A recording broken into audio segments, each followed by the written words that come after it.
Here at the American Dream, we love empowering, engaging, educating, and building champions. And there are those special times when we have somebody come here into the studio that we get to meet that is not only a champion, but has built legends and champions himself. And right now I have the privilege and honor of sitting with Coach John Robinson. He is a Hall of Fame coach. He has done championship coaching for USC, for the Los Angeles Rams, and now empowers young adults into being champions still to this day. John, so great to have you. Thank you. It's great to be here. This is an honor for me to get to sit and talk with you, and for our viewers to be able to hear about you and the legacy that you have built in building champions and who you are and also what you're continuing to do. But I want to just let you talk for a minute. Share with me some of your career highlights and what's so special to you. Well, I started out to become a great athlete. I found out early that I wasn't going to be that. So I think you kind of supplement into coaching. When I graduated, went to the University of Oregon, graduated, coached there for 11 years, kind of had an apprenticeship there. Came down to USC and then was with the Oakland Raiders for a year. Came back to USC as a head coach and was there for a number of years, and then went to the LA Rams as a coach. Then back to USC. Here I am, still kicking. So how was that for you, all those years with USC, then going into pro football and then back to college? Tell me what some of the differences were there. How did you feel about that? Well, I think your relationship with the player is different. In pro football, it's an adult. He has his own life. In college football, you're dealing with the formative years of a player. They're 17 years old and trying to adjust to college life, trying to compete at a very high level. So you get much more involved and you're more responsible for the player.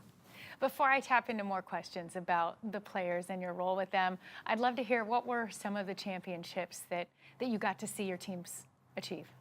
Well, at USC, we won the national championship in 1978. We came in second two other times. With the Rams, we made the playoffs, got close to the Super Bowl, but never quite made it. Talk about the American dream. You know, football is that American sport, right? That is our sport. And you got a chance to have your hand in that and watch kids living their American dream. But especially with the college level, not all of them go on to the pros. You had a chance to really work with and mentor them, not just in football, but in life. How did that pair in? Because I'm sure people probably think you were just out on the field and it's just all about the game. I can only imagine the deep relationships you had with all of these young adults through the years. Tell me about that. Well, you assume a responsibility. When you go and recruit a player, you go into their home, talk to their parents and say, I'll be responsible for your son for the next 4 or 5 years. And so they're kind of handing him off to you. And I always thought that was thrilling when you saw that young man graduate and you could stand there in the audience with his parents. That was a big thing for me. Now, sometimes you failed. Sometimes the young man didn't quite live up to what his expectations or yours were.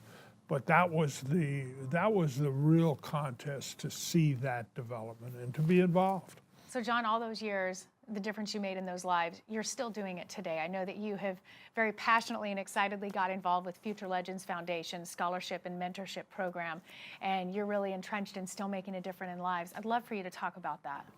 Well, our Future Legends is committed to helping young people who show promise, need help to get through college. The expense, of course, is dramatic. And so we're committed to try to help financially. We also feel like we can play a role in a young person's life with either mentoring or counseling or just being there to help them if they need it.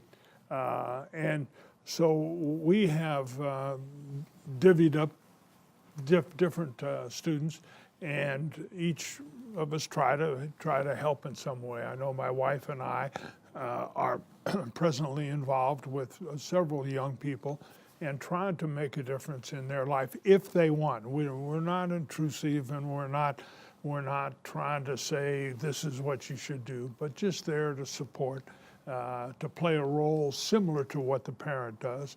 Obviously, after that, but and it's exciting, and we're dealing with some just fabulous young people who you look at and say, boy, they're on their way to something good, and we can help a little bit. You can help them live the American dream. You're setting them up for success in business, entrepreneurship, whatever it is they choose to do, and you get to see the rewards of that still. Well, we can give them a little nudge or a little help in a summer job or that kind of thing that can keep them going. Set them up for success with the tools. You've dedicated your life to helping young adults. How do you feel as you look at this now and helping from a different perspective? Would you change anything?